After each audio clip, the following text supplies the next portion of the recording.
ओम नमो भगवते वासुदेवाय ओम नमो भगवते वासुदेवाय ओम नमो भगवते वासुदेवाय नारायणं नमस्कृत्य नरं चैव नरोत्तमं देवीं सरस्वतीं व्यासं ततो जयउदीर्नष्टप्राश भद्रेषु नित्यं भागवत सेवया भगवती उत्तमश्लोके भक्तिर्भवति शुभं करोति वाचारं लङ्घयते हिरण्यकृपातमहं वन्दे श्रीगुरुदीनतारिणं परमानन्दमाधवं श्रीचैतन्य ईश्वरम् ओम अज्ञानतिमिरान्धस्य ज्ञानाग्नशलाकया चक्षुन्मीलितं येन तस्मै श्रीगुरुवे नमः नमो विष्णुपदाय कृष्णप्रसाय बुधल श्रीमती जयपताक स्वामी दिनाम नमो आचार्य नित्यक्रमण गौरवतम तय नगर ग्रामधारिणी नमो विष्णुपदाय कृष्णप्रसाय बुधल श्रीमती भक्ति वेदांत स्वामी दिनाम नमसे सरस्वती देवी गौरवाणी प्रचारिणी निर्विशेष शून्यवादी भाषाति देशधारिणी जय श्री कृष्ण चैतन्य प्रभु नित्यानंद श्री अद्वैत गदाधार श्रीवासादि गौरव भक्त वृंदम हरे कृष्ण कृष्ण कृष्ण हरे हरे हरे राम राम राम हरे हरे हरे कृष्णा எல்லாருக்கும் நமஸ்காரம் ஸ்ரீமத் பாகவதம் 8வது ஸ்கந்தம் 2வது அத்தியாயம்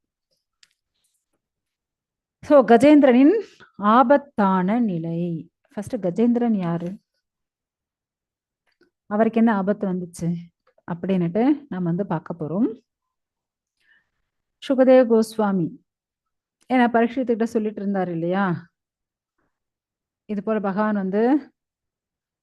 எந்தெந்த மனுக்கள் காலத்துல என்னென்ன அவதாரம் எடுத்தார் அப்படின்னுட்டு நம்ம பார்த்துட்டு இருந்தோம் இல்லையா அப்படி பார்த்துட்டு இருக்கும்போது லாஸ்டா அவர் எதை சொல்லிட்டு இருந்தாரு தாமச மனு இல்லையா சோ தாமச மனு சோ அந்த டைம்ல யாரெல்லாம் தேவர்கள் அப்புறம் தாமச மனுடைய புத்திரர்கள் சோ அந்த நேரத்துல யாரு இந்திரனா போஸ்ட்ல இருந்தது கிருசிகர்ன்றவர் அதுக்கப்புறம் அவருடைய சப்த ரிஷிகள் அதுக்கப்புறம் பகவான் என்ன அவதாரம் எடுத்தார் அப்படின்னா ஹரி சோ அந்த பகவான் அவதாரம் எடுத்ததற்கான காரணம் என்ன காரணமும் முக்கியம் இல்லையா காரணம் ரொம்ப முக்கியம் சோ அந்த காரணம் என்ன அப்படின்னா பக்தனான கஜேந்திரனை முதல கிட்ட இருந்து காப்பாத்துறதுக்காக பகவான் அந்த அவதாரம் எடுத்தார் அப்படியா உடனே பரீட்சித் பிடிச்சாச்சு என்ன ஒரு யானை கூப்பிட்டுதால வந்துட்டாரா பகவான் அது எப்படி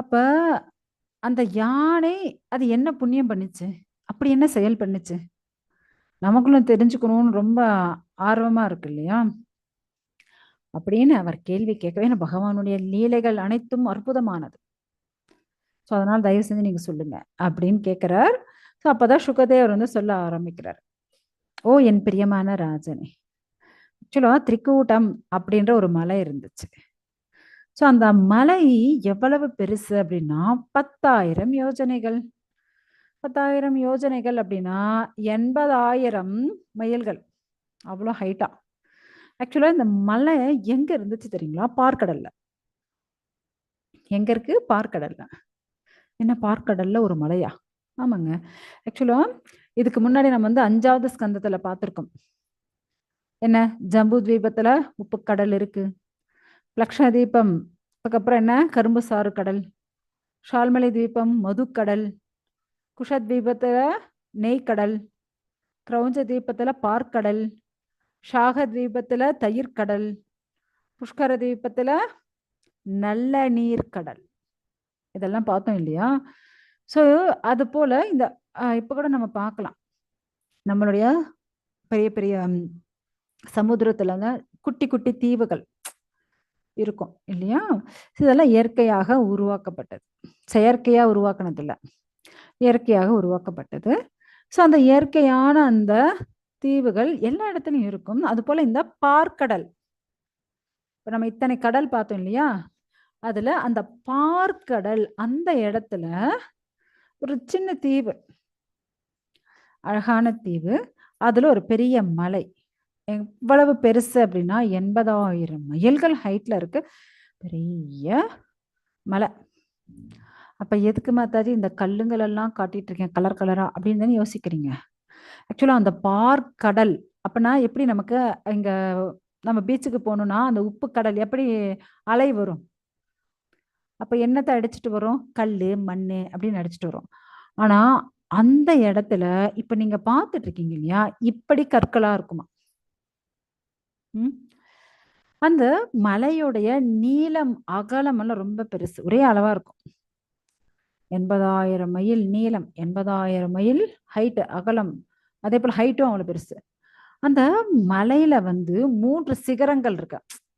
அதாவது பீக்குன்னு சொல்லுவா இல்லையா? சிகரங்கள். என்னென்ன அப்படின்னா, இரும்பு சிகரம் 1, வெள்ளி சிகரம் 1, தங்கம் சிகரம் 1. நம்ம இதுக்கு முன்னாடி பார்த்துருக்கோம். தங்கம் மலையெல்லாம் எங்க இருக்கு? தங்க மண் எங்க இருக்கு? இதெல்லாம் நம்ம 5வது ஸ்கந்தத்துல பார்த்தோம் இல்லையா? ஸோ அதே போல இங்க வந்து அந்த சிகரமே அப்படியே தங்கமாக இருக்காம். ஸோ இந்த அப்ப பாருங்க, அப்ப சூரிய வெளிச்சம் வரும்போது அந்த தங்க மலை எப்படி ஜொலிக்கும்? வெள்ளி மலை எப்படி ஜொலிக்கும்? இல்லையா? அப்படியே ரொம்ப அழகா இருக்கும்ல? அப்படியே இன்னும் பளபளன்னுட்டு சிகரத்தின் மேல பட்டு ரொம்ப பிரகாசிக்கும். அத பார்க்கும்போது அப்படியே ஆகாயத்தையே அழகுபடுத்துற மாரி ரொம்ப அழகா இருக்கும். ஸோ இப்படி அந்த மலையில மற்ற சிகரங்கள் ஒண்ணோட ஒண்ணு அப்படியே அந்த அழகு பிரதிபலிச்சுன்னு இருக்கு. அங்க வந்து அப்படியே ரத்தினங்கள், உலோகங்கள் இதெல்லாம் நிரம்பி இருக்கு. அழகிய மரங்கள் இருக்கு, கொடிகள் இருக்கு, செடிகள் இருக்கு, புதர்கள் இருக்கு. ரொம்ப அலங்காரமா இருக்கு. அதேபோல அந்த மலை மேல அழகான நீர்வீழ்ச்சிகள் எல்லாம் இருக்காம்.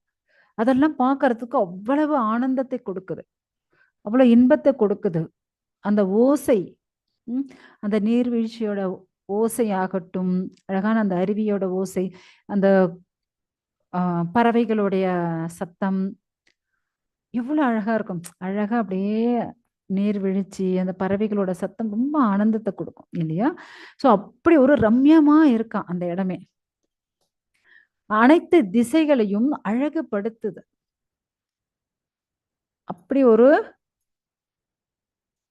ரொம்ப சுந்தரமான அந்த மலை. ம். அந்த மலையுடைய அடிவாரத்துல பூமி எப்படி இருக்கு அப்படின்னா, இப்படி தண்ணி அடிச்சிட்டு வரும். அதாவது எல்லா திசைகள், அதாவது கிழக்கு, மேற்கு, வடக்கு, தெற்கு எப்படி பார்த்தாலும் ஒரே மாதிரி இருக்கும். இப்படி தண்ணி வந்து அலை அடிச்சதுன்னு வச்சுக்கோங்க. நமக்கு வந்து சன்னமான மண்ணு, நம்ம பீச் ஓரத்துல பார்த்தீங்கன்னு வச்சுக்கோங்க. அந்த மண் எப்படி இருக்கும்? ரொம்ப சன்னமா நைஸா இருக்கும் இல்லையா? ஸோ அது போல அந்த மண்ணோட அந்த கல்லு, என்ன கல் அப்படின்னா, இப்ப நீங்க பாக்குறீங்களா இது போல கற்கள், மரகத கற்கள் எக்கச்சக்கமா அப்படியே வருமா, அலையோட அலையா வருமா. அப்ப கொஞ்சம் யோசிச்சு பாருங்க. அதே போல அந்த இடத்துக்கு யாரெல்லாம் வருவாங்க அப்படின்னு பார்க்கலாம். அந்த இடத்துக்கு யாரெல்லாம் வருவாங்கன்னா, உயர் கிரகத்தில் இருக்கக்கூடியவங்க, உயர் கிரக வாசிகள். அதாவது சித்தர்கள், சாரணர்கள், கந்தர்வர்கள், வித்யாதர்கள், அஹ், சர்ப்பங்கள், கிண்ணர்கள், அப்சரஸ்கள். ஸோ இவங்கெல்லாம் வந்து அங்க ஆம், இப்ப நம்ம ஆளுங்கெல்லாம் பாருங்க மால்தீவ்ஸ் போறது அப்படியெல்லாம் போறாங்களா? எதுக்காக மால்தீவ்ஸ் போறாங்க? கொஞ்ச நாள் ரிலாக்ஸ் பண்ணிட்டு வரலாம். ஓகே, எப்ப பார்த்தாலும் நம்ம ஆஃபீஸ் வீடு, ஆஃபீஸ் வீடு ஃபுல் டென்ஷனா இருக்குங்க. ஸோ கொஞ்சம் நம்ம மைண்ட் ரிலாக்ஸ் பண்றதுக்காக அப்படி போய் மால்தீவ்ஸ் போயிட்டு வராங்க. சில பேர், பல பேர் சொல்ல சில பேர் போறாங்க இல்லையா? அது போல மற்ற கிரகங்கள்ல இருக்கக்கூடியவா எல்லாரும் வந்து அந்த மலைக்கு வருவாங்களாம். அவங்க கொஞ்சம் ரிலாக்ஸ் பண்றதுக்காக. ஏன்னா முக்கியமா அங்க வந்து அழகான அந்த மலை குகைகள் எல்லாம் ரொம்ப அழகா இருக்கு. ரொம்ப ரம்யமா இருக்கு. ஸோ அதே போல ஸ்வர்கலோக வாசிகள் எல்லாம் எக்கச்சக்கமா வந்து அங்க வந்து ஹவுஸ்ஃபுல் போர்டு போடுற அளவுக்கு இருக்கும். அப்படின்னா பாருங்க, அவ்வளவு பேர் வந்து அங்க சொர்க்கலோகத்துல இருக்கிறவங்க வந்து ரொம்ப இருக்காங்க. அந்த குகைகள்ல வந்து நிறைய சொர்க்கலோக வாசிகள் அவங்க பேசுறதெல்லாம் அப்படியே எதிரொலிக்கும். எக்கோ சவுண்ட் கேட்கும் இல்லையா? ஸோ அது போல அந்த எக்கோ சவுண்ட் எல்லாம் கேட்குது. அங்க இருக்கக்கூடிய சிங்கங்கள் அதெல்லாம் என்ன பண்ணுமா அப்படியே கர்ஜிக்குமா. அந்த கர்ஜிக்கும், அத கர்ஜிக்கிறவுடைய சத்தம் வந்து எக்கோ அத பிரதிபலிக்கும் இல்லையா? ஸோ அந்த எதிரொலி எதிரொலி கேட்கும் இல்லையா? ஸோ அதனால அது வந்து இன்னும் அப்படியே பயங்கரமா கர்ஜிக்குமா. என் வாய்ஸ் பாரு எவ்வளவு சூப்பரா இருக்கு அப்படின்னுட்டு அப்படியே தன்னுடைய பலத்தை கர்ஜிச்சு கர்ஜிச்சு காட்டுமா. யாரு? சிங்கம் எல்லாம். பாருங்க எவ்வளவு அற்புதமாக இருக்கு அந்த இடம். ஏன்னா எனக்கு பகைவன் யாருமே இல்லப்பா. யாரு? சிங்கம். அப்படி கர்ஜிச்சே பார், நான் தான் ராஜா சிங்கம், எனக்கு பகைவன் யாரும் இல்லை. இப்படி அது பண்ணிட்டு இருக்கோம். அதே போல அந்த திரிக்கூட்ட மலை அந்த அடிவாரத்துல அந்த பள்ளத்தாக்குல பல வகையான வன விலங்குகள் ரொம்ப அழகா இருக்கும். முக்கியமா அங்க வந்து ஒவ்வொரு இடத்த வந்து ஒவ்வொருத்தர் வந்து நான் இத பராமரிச்சுக்கிறேன். இந்த தோட்டத்த நான் பராமரிச்சுக்கிறேன். இந்த குறிப்பிட்ட இடத்த நான் பராமரிச்சுக்கிறேன் அப்படின்ட்டு தேவர்கள் வந்து அப்படியே பங்கு போட்டுக்குவாளாம். ஸோ ஆக்சுவலி உங்ககிட்ட ஒரு கேள்வி மாதாஜி. எனக்கு டக்குன்னு எனக்கு விடை தெரியல. அதனால தான் உங்ககிட்ட கேட்கிறேன். ஆ ஹரே கிருஷ்ணா. ஸோ முக்கியமா என்ன அப்படின்னா, பெரிய பெரிய அரசியல் தலைவர்கள் கூட என்ன பண்ணுவாங்க, நாங்க போய் ரெஸ்ட் எடுக்கிறோங்க அப்படின்ட்டு அவங்களுக்குன்னு ஒரு அ ஆ இது போல தோட்டம் வாங்கி வச்சுட்டு, அங்க போய் ரெஸ்ட் எடுக்கிறேன்னு போய் எடுத்துட்டு இருப்பாங்களா, அதுபோல இங்க வந்து தேவர்கள் எல்லாம் என்ன பண்ணிட்டு இருக்காங்க, எல்லாரும் வந்து இங்க ஃப்ரீ டைம்ல ரெஸ்ட் எடுத்துட்டு இருக்காங்க. அந்த திரிகூட்ட மலை, அந்த ஒவ்வொரு ஏரியா ஒவ்வொருத்தர் வந்து இது என்னோட ஏரியாங்க. இத நான் வந்து பராமரிக்கிறேன். இத நான் வந்து பாதுகாக்கிறேன். அப்படின்னு தேவர்கள் வந்து ஒவ்வொரு இடத்த வந்து அவங்க அவங்க ஆக்குபை பண்ணிட்டு இருக்காங்க. அங்க வந்து நிறைய வகையான பறவைகள் இருக்கு. அந்த பறவைகள் எல்லாம் ரொம்ப இனிய குரல்கள்ல வந்து அழகா பாடின்னு இருக்கான். அதனுடைய சத்தமே பாடுற மாரி தான் இருக்கும். அவ்வளோ அழகா சத்தம் போட்டுட்டு இருக்கு. ஸோ அங்க வந்து திரிகூட்ட மலையில வந்து பல வகையான ஏரிகள் இருக்கு. பல நதிகள் இருக்கு. ம். அவ்வளவு அழகாக இருக்கு. பாருங்க அந்த கடல்ல இருந்து அந்த பாற்கடல் இல்லையா? அதுல வந்த அந்த அலைகள்ல வந்து மோதி மோதி என்ன ஆகுதாம், அப்படியே ரத்தினங்கள் எடுத்துட்டு வந்து சேர்க்குது அப்படியே. அதெல்லாம் ரத்தினங்கள் எப்படி இருக்கும்? அந்த கடல் தண்ணிக்கும் அதுவும் அப்படியே பளபளபளன்னுட்டு பளிச்சிடுதாம். அங்க வரக்கூடிய தேவ மங்கைகள், அதுல வந்து ரொம்ப அழகா நீராடுறாங்களாம். ஏம்மா பாற்கடல்ல குளிக்கிறதுக்கு யாருக்காவது வலிக்குமா என்ன? உப்பு கடலுக்கே நம்ம ஆளுங்கலாம் போய் குளிச்சுட்டு இருக்காங்க. பாற்கடல்ல குளிக்கிறதுக்கு தேவையே இல்ல. சூப்பரா போய் குளிச்சுட்டு வந்துடலாம். இல்லையா? யாரும் நம்மள வந்து குளிக்கலாமா? வேண்டாமா? அப்படின்னு யோசிக்கவே வேண்டாம். ஜாலியா போயி எல்லாரும் என்ன பண்றாங்களாம், அந்த தேவ மங்கையர்கள் எல்லாம் வந்து அந்த பாற்கடல்ல வந்து ரொம்ப அழகா குளிச்சுட்டு இருக்காங்களாம். ஸோ அதனால அந்த நீரே எப்படி இருக்குன்னா, அவ்ளோ நல்ல கமகமான வாசனையோட இருக்கு. அந்த காற்று அதுக்கு மேல வாசனையோட வருது. தனியா சென்டெல்லாம் அடிச்சுக்கவே வேண்டாம் போல இருக்கு. ஸோ அதிலேயே அப்படியே அவங்க குளிச்சுட்டு அவ்ளோ கமகமன்னு இருக்கும். முக்கியமா இப்ப நம்ம பார்க்கக்கூடிய அந்த இடம், அந்த திரிகூட மலைங்கிறது கொஞ்சம் பெருசு. அந்த இடம் எது அப்படின்னா, ரிதுமத் அப்படின்ற ஒரு தோட்டம். குறிப்பிட்ட இடம். அந்த இடம் யார் பாதுகாத்துன்னு இருக்கா அப்படின்னா, வருண பகவான் பார்த்துன்னு இருக்காரு. அவர் வந்து புரொடெக்ட் பண்ணிட்டு இருக்காரு. இது என்னுடைய தோட்டம்ப்பா. இத வந்து நான் பராமரிக்கிறேன் அப்படின்னுட்டு அவர் வந்து பராமரிச்சுட்டு இருக்காரு. அவருக்கு சொந்தமானது. இப்ப அங்க அவருக்கு எதனா ஹாலிடே கிடைச்சது, லீவ் கிடைச்சது அப்படின்னா, அவர் நேரா இங்க வந்துருவார். ஸோ அவருடைய தோட்டம். இப்ப யாருடைய தோட்டம் இது? வருணுடைய தோட்டம்.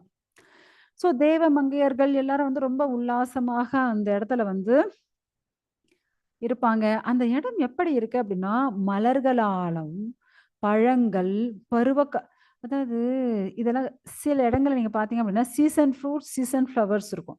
அந்த குறிப்பிட்ட பருவ காலத்துல மட்டும் தான் அது வரும். எல்லா பருவ காலத்துலயும் வராது. இல்லையா? ஆனா இங்க எப்படி இருக்கு அப்படின்னா, அப்படி சீசன் ஃப்ரூட்ஸ், சீசன் ஃப்ளவர்ஸ்ன்னு எப்படியுமே அதாவது எதுவுமே கிடையாது. எல்லா பருவ காலத்திலயும் எல்லா வகையான மலர்களும், எல்லா வகையான பழங்களும் விளையக்கூடியதாக இருக்கு. அப்பன்னா பாருங்க எவ்ளோ செழிப்புடையதாக இருக்கு. அங்க வந்து அவ்வளவு அழகான நதிகள், அ எல்லா ஏரிகள் எல்லாம் இருக்கவே அப்படி இருக்கு அந்த இடம். முக்கியமா அங்க வந்து நெறைய ஆ மலர்கள் எல்லாம் இருக்கு. அதாவது மந்தாரங்கள், பாரிஜாதங்கள், பாடலங்கள், அசோகங்கள் நெறைய மரங்கள் வேற இருக்கு.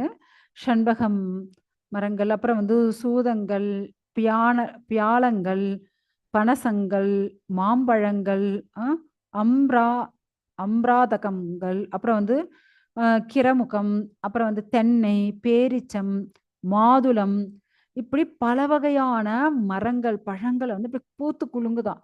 அதுக்கு வந்து அந்த சீசன் இல்லாம எல்லா சீசனையும் வந்து வந்துட்டே இருக்காம். அப்பன்னு பாருங்க. அதேபோல பனைமரம், மதுக, அப்புறம் வந்து தாமல மரங்கள், அப்புறம் வந்து அசன, அர்ஜுன இதெல்லாம் மர வகைகள். ஆஹ் அரிஷ்டா, உடும்பரம், பலக்ஷ, அல, கிம்சுக, சந்தன மரங்கள், இப்படி அனைத்து வகையான மரங்களும் அங்க வந்து இருக்காம்.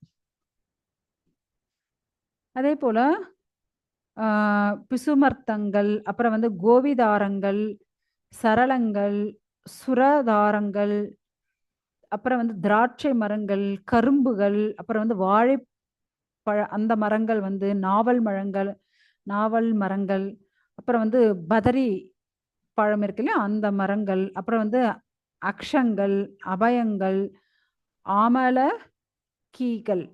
ஸோ இப்படி அனைத்து வகையான பழங்கள், பூக்கள் இருக்கக்கூடிய அனைத்து வகையான மரங்கள் அப்படியே குவிஞ்சிருக்கு. இந்த இடத்துல இது இல்லைன்னு வந்து யாரும் சொல்லவே முடியாது. அவ்வளவு அழகாக ரொம்ப செழிப்புடையதாக இருக்கு அந்த இடமே. கொஞ்சம் யோசிச்சு பாருங்க.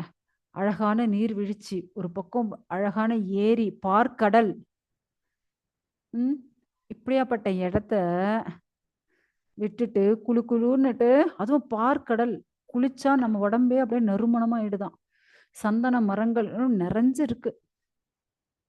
அதுவும் இப்போ நம்ம பார்த்தோம் இல்லையா அந்த ரிதுமத், அந்த ஏரி, அது இன்னும் ரொம்ப நல்லா இருக்காம். அந்த இடம், அந்த தோட்டம் இருக்கக்கூடிய அந்த ரிதுமத்துன்ற அந்த தோட்டம், அங்க இருக்கக்கூடிய அந்த ஏரிகள், அந்த ஏரியில இன்னொரு ஸ்பெஷாலிட்டி என்ன அப்படின்னா, பொன்னிறமான தாமரை மலர்கள் மலருமா. ஆக்சுவலா தாமரை மலர்கள் வந்து நீலத்தாமரை, வெள்ளை தாமரை, சிகப்பு, ரோஸ் பிங்க், அது போல எல்லாம் தாமரைகள் இருக்கும். ஆனா இங்க வந்து வெரி வெரி ஸ்பெஷல். அப்படி பொன்னிறமான தாமரைகள் மலருதான். அது மட்டும் இல்லைங்க, அந்த இடத்துல வந்து குமுதம், கஹ்சாரம், உத்பலம், சதபத்திரம் அப்படின்ற இன்னும் சிரேஷ்டமான மலர்கள் எல்லாம் இருக்கா. ஆக்சுவலா இதெல்லாம் சேர்த்து அந்த மலைக்கே அழகு கொடுக்குதான். அழகுக்கு அழகு சேர்க்கிறது. ஓகேங்களா? ஸோ அவ்வளவு அருமையான மரங்கள் வந்து அங்க இருக்கு. அவ்வளவு அழகான பூக்கள் இருக்கு. எல்லாரையும் வந்து அப்படியே மயக்கிற அளவுக்கு இருக்காம். அதே போல பில்வ, கபித்த, ஜம்பீர, பல்லாத்தக மரங்கள் எல்லாம் இருக்கு. அதே போல மதியை மயக்கக்கூடிய தேன், அப்படி தேன் வழிதான். அந்த தேனீக்கள் அந்த தேனை குடிக்கிறது அப்படியே ரீங்காரம் பண்ணிட்டு இருக்கு. அதே போல நிறைய பறவைகள் இருக்கு அந்த இடத்துல. அந்த பறவைகளுடைய பாடல்கள், ஏன்னா அந்த கீச்சு சத்தம் கேட்கறது அவ்வளவு இனிமையா இருக்கு. அந்த ஏரியில இன்னும் எக்ஸ்ட்ரா என்னென்ன பறவைகள் இருக்கு, அன்னப்பறவைகள் இருக்கா, காரண்டவ கொக்குகள் இருக்கு, சக்கரவாக பறவைகள் இருக்கு, நீர்க்கோழிகள், தாத்யூஹங்கள், அப்புறம் வந்து கோயஷ்டிகள். ஆக்சுவலா இந்த பல வகையான மரங்கள், பூக்கள், இந்த பறவைகள் பேரெல்லாம் கொடுத்துருக்காங்களே, இதுல நிறைய வெரைட்டி வந்து நமக்கே தெரியாம இருக்கும். அந்த காலத்துல இருந்திருக்கலாம், இப்பவும் இருக்கலாம். ஆனா இதுதான் அப்படின்ட்டு நமக்கு தெரியாம இருக்கு. அவ்வளவுதான். ஸோ இப்படி பல வகையான பறவைகள் இருக்கா. எல்லா பறவைகளும் அதனுடைய சத்தத்துல வந்து அழகா கத்திக்கிட்டு பேசிட்டு இருக்கு. ஸோ அங்க வந்து அந்த நீர்ல வந்து மீன்கள், ஆமைகள் இதெல்லாம் வேற இருக்காம்.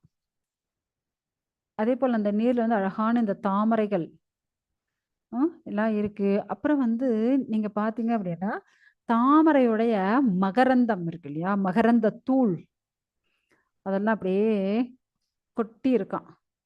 ஏன்னா, ரொம்ப செழிப்பான தாமரையில நிறைய மகரந்த தூள் இருக்கும் இல்லையா? ஸோ அப்படி நிறைய மகரந்த தூள்கள் அங்க இருக்க அனைத்து மலர்களையும் அப்படிதான் இருக்காம்.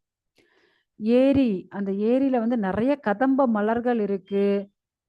வேதச மலர்கள் இருக்கு. அதே போல நீல, நீப, வஞ்சூல, குந்த, குருபக, அசோக, சிரீஷ, கூடஜ, இங்குஜ, குப்ஜக, ஸ்வர்ண, யூதி, நாகம், அசோக,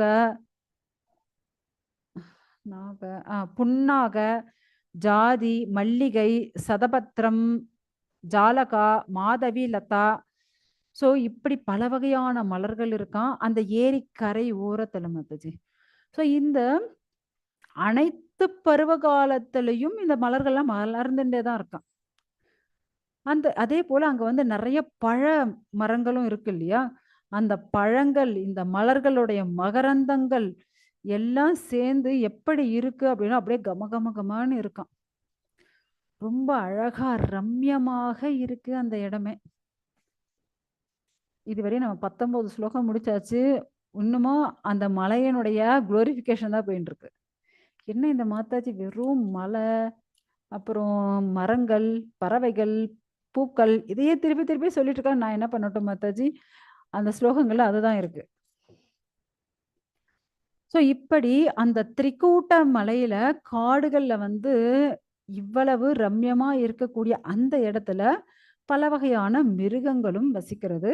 அந்த இடத்துல வந்து யானைகளும் இருக்கு. ஓகேங்களா?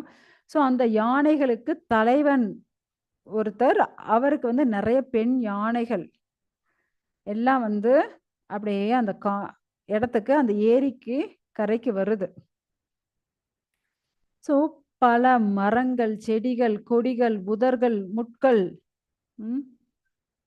எல்லாத்தையும் உடைச்சுக்கிட்டு அது பாட்டியும் வந்தது. ஆக்சுவலா காடுகள்ல ரோடு போடுறதே யாரு அப்படின்னா யானைகள் தான். ஓகேங்களா?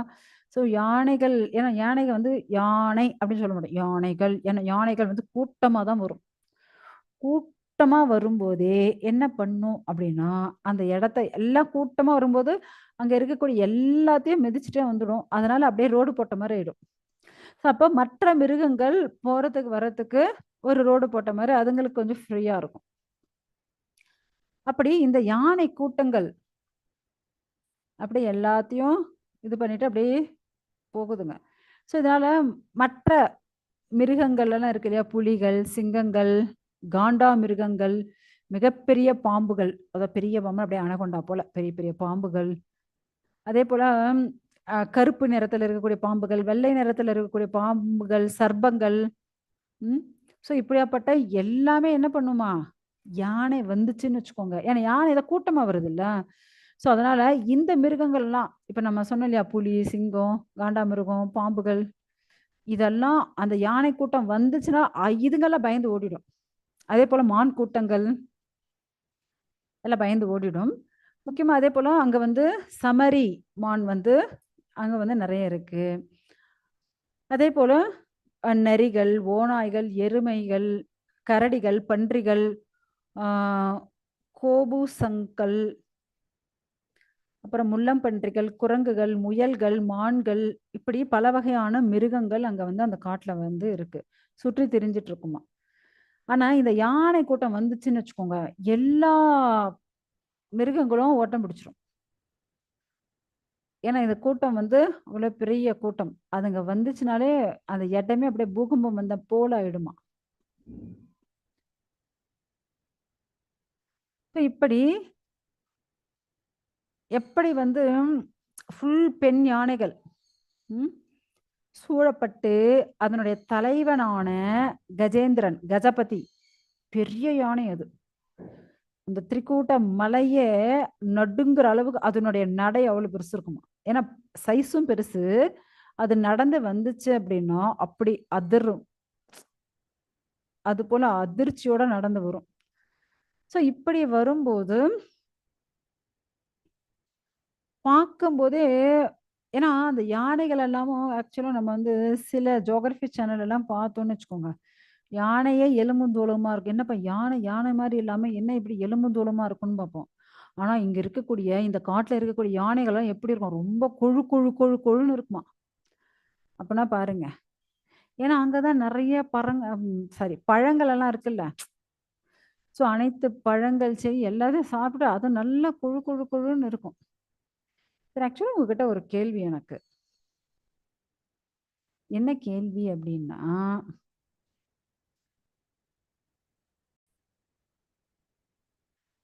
ஹரே கிருஷ்ணா. ஸோ முக்கியமா இங்க வந்து அந்த பெண் யானைகள், அந்த அதனுடைய தலைவனான கஜபதி, அந்த கஜேந்திரன், ஸோ இவங்கெல்லாம் எப்படி இருக்காங்க அப்படின்னா நல்லா குழு குழு குழு இருக்காங்க. அதனாலதான் அவங்க நடந்து வரும்போதே அப்படியே அங்க வந்து பூமி அதிர்ச்சி ஏற்படுது, பூகம்பமே ஏற்படுற மாதிரி வருது. அதனால இவங்க நடந்து வந்தாலே எல்லா மிருகங்களும் பயந்து ஓடி போயிடுது. ஸோ இந்த மலையில் இப்படி நடந்து வருதுங்க. அப்ப வந்து அதுங்க எல்லா பழங்கள் அத இத சாப்பிடுது இல்லையா? அதனுடைய வாயிலிருந்து அந்த பழங்களுடைய ரசம், அந்த தேன் அப்படியே சொட்டுதாம். ம். அத சாப்பிடுறதுக்கு கூட அந்த தேனீக்கள் என்ன பண்ணுதாம், அந்த யானைகள சுத்துதாம். அந்த அதாவது அந்த ஏரியுடைய அந்த தென்றல் காற்று, அந்த தாமரை பூவோட மகரந்த பொடிகள், தூரத்துல இருந்து அந்த மகரந்த தூள் அப்படியே காத்துல அடிச்சிட்டு வருது. அவ்ளோ அழகான அந்த வாசம். ஸோ அப்படி வந்து ரொம்ப அருமையாக இருக்கு. அந்த தேனோட அந்த நறுமணம். ஸோ இந்த அனைத்து யானைகளுக்கும் அரசன். அவர் என்ன பண்ணாரு? முதல்ல அப்படியே இறங்குறாரு. எதுல? தண்ணீல இறங்குறாரு. ஸோ அப்படியே இறங்கும்போது நல்லா இருக்கா? ஏன்னா எல்லாரும் இறங்கணும் இல்லையா? குளிக்கிறதுக்கு. அப்படி எல்லாம் இறங்குறாங்க. பின்னாடி எல்லா யானைகளும் இறங்குது. அங்க வந்து அந்த தாமரை பூக்கள், அல்லிப்பூக்கள், அதனுடைய மகரந்தம் எல்லாம் அப்படியே அந்த தண்ணீல, அந்த காத்துல அப்படியே கலந்து இருக்கு. ஸோ அது வந்து இன்னும் நல்லா ஆல்ரெடி அந்த தண்ணி வந்து அந்த அருவியிலிருந்து வந்தோனே ரொம்ப சில்லுன்னு இருக்காம். குளிர்ச்சியாக இருக்கு. அந்த தண்ணீர் எப்படி இருக்கு அப்படின்னா, தெளிந்த நீர். கொஞ்சம் கூட கலங்களோ எதுவுமே இல்ல. அப்படியே அமிர்தம் போல இருக்காம். அப்படியே கண்ணாடி கண்ணாடி போல இருக்கும் அந்த தண்ணி. எது? அந்த அருவியிலிருந்து வரக்கூடிய தண்ணீர். ஸோ அந்த நீர என்ன பண்ணுதுங்களாம், அந்த யானைகள்லாம் அப்படியே குடிக்குது. ஆக்சுவலா யார் ஒருத்தருக்கு ஆன்மீக அறிவு இல்லையோ, அவங்க என்ன செய்வாங்க அப்படின்னா, "என்ன மாதாஜி இவ்ளோ அழகா நீங்க அப்படியே வர்ணனையெல்லாம் பண்ணிட்டு, திடீர்னு ஆன்மீக அறிவு இல்லன்னா" அப்படின்றீங்க. என்ன பண்றது? ஸோ ஆன்மீக அறிவு இல்ல அப்படின்னா, குடும்ப அங்கத்தினர்களோட அதிக பற்றோடு இருப்பாங்க. யாருக்கு என்ன இல்லன்னா, ஆன்மீக அறிவு இல்லாதவர்கள், அப்படியாப்பட்ட மனிதர்கள் குடும்ப அங்கத்தினரோட பற்றோட இருப்பாங்க. ஆக்சுவலா அதெல்லாம் என்ன அப்படின்னா, கிருஷ்ணருடைய மாய சக்தி. அதால அவங்க வசீகரிக்கப்படுகிறார்கள். ஸோ அந்த யானையும் அப்படிதான்.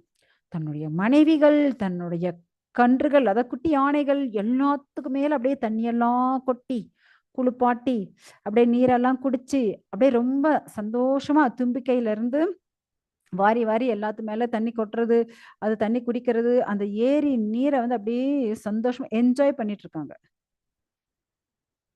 ஓகேங்களா? ஸோ இதுதான் ராஜா. அவ்ளோ யா பெண் யானைகள். அப்பன்னா பாருங்க. அவ்ளோ யானை குட்டிகள் வேற இருக்கு. ஸோ அந்த இடத்துல விதியின் ஏற்பாட்டால என்ன நடந்துச்சு தெரியுமா? ஒரு பலம் வாய்ந்த முதலை வந்துச்சு அந்த இடத்துல.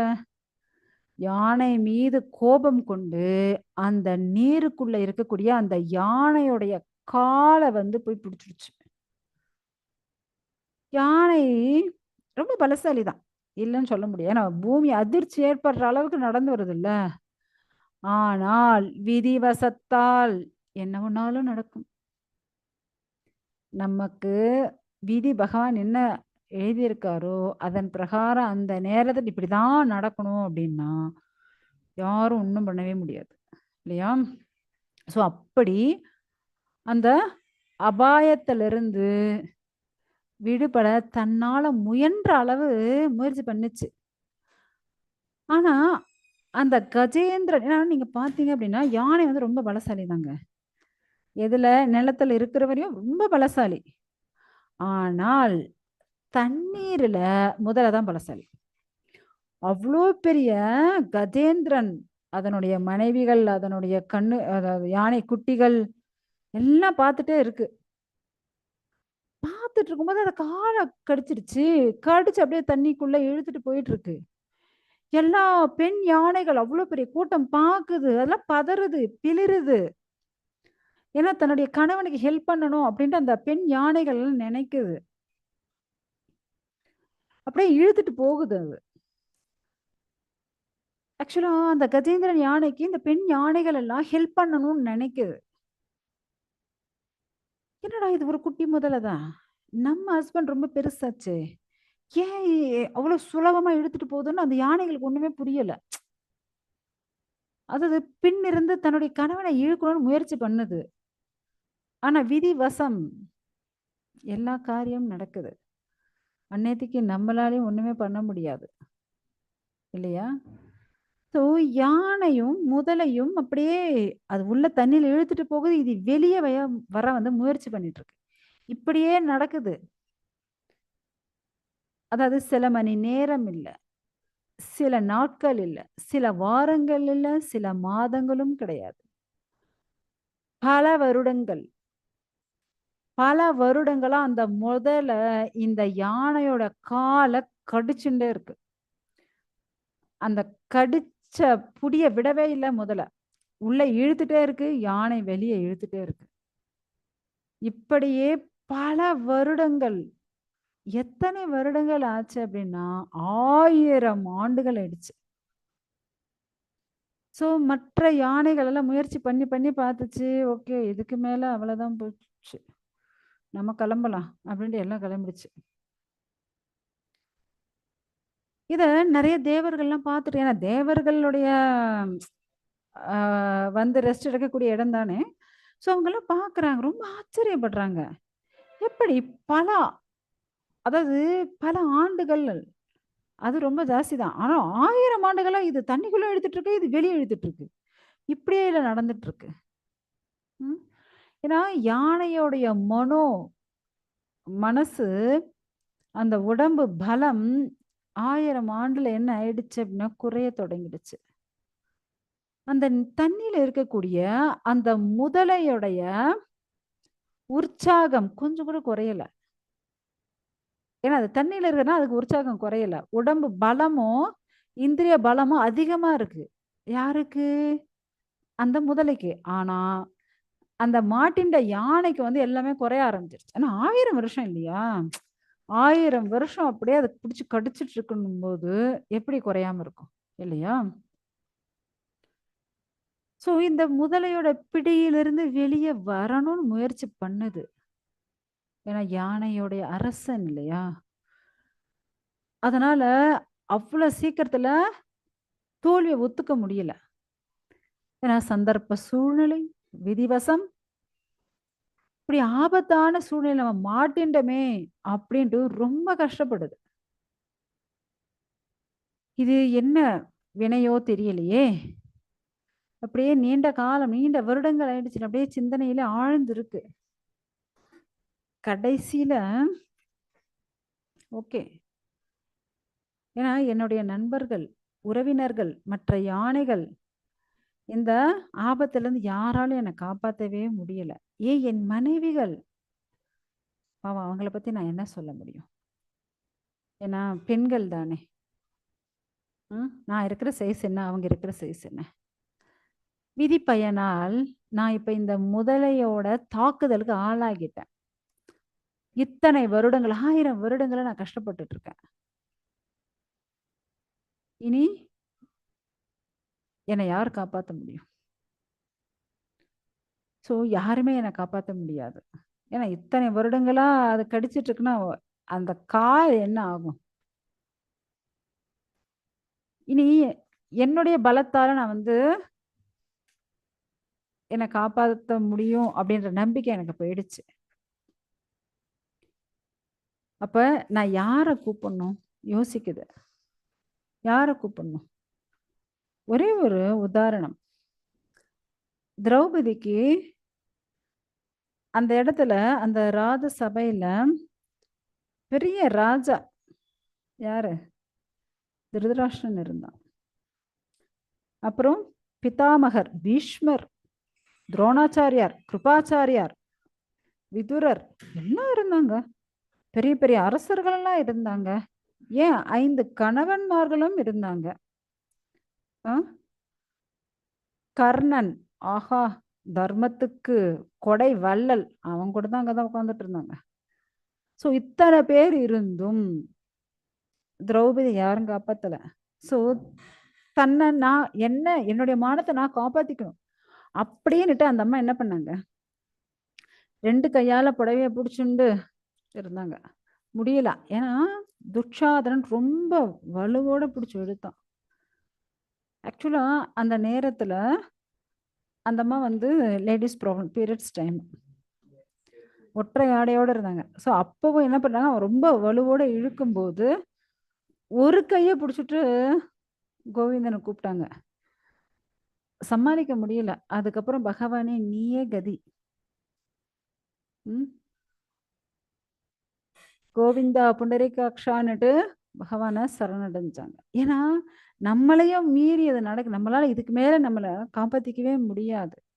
அப்படின்ற அந்த ஒரு சூழ்நிலையில நம்ம என்ன பண்றோம்? பகவானே நீயே கதி அப்படின்ட்டு சரணடைறோம் இல்லையா? ஸோ இப்ப இந்த யானைக்கு 1000 வருடங்கள் போராடி பார்த்துடுச்சு. இப்பதான் அத வந்து யோசிக்குது. இனிமே நம்மளால நம்ம காப்பாத்திக்க முடியாது. அப்ப யார கூப்பிடலாம்? ஓகேங்களா? ஸோ அப்ப யார கூப்பிட்டாங்க? என்ன பிரார்த்தனை பண்ணுச்சு? அப்படின்றத நம்ம நாளைக்கு கிளாஸ்ல பார்க்கலாம். ஓகேங்களா? ஹரே கிருஷ்ணா. உங்களுக்கு ஏதாவது கேள்விகள் இருந்தால் கேட்கலாம். ஏதாவது கேள்விகள், சந்தேகங்கள் இருக்குங்களா?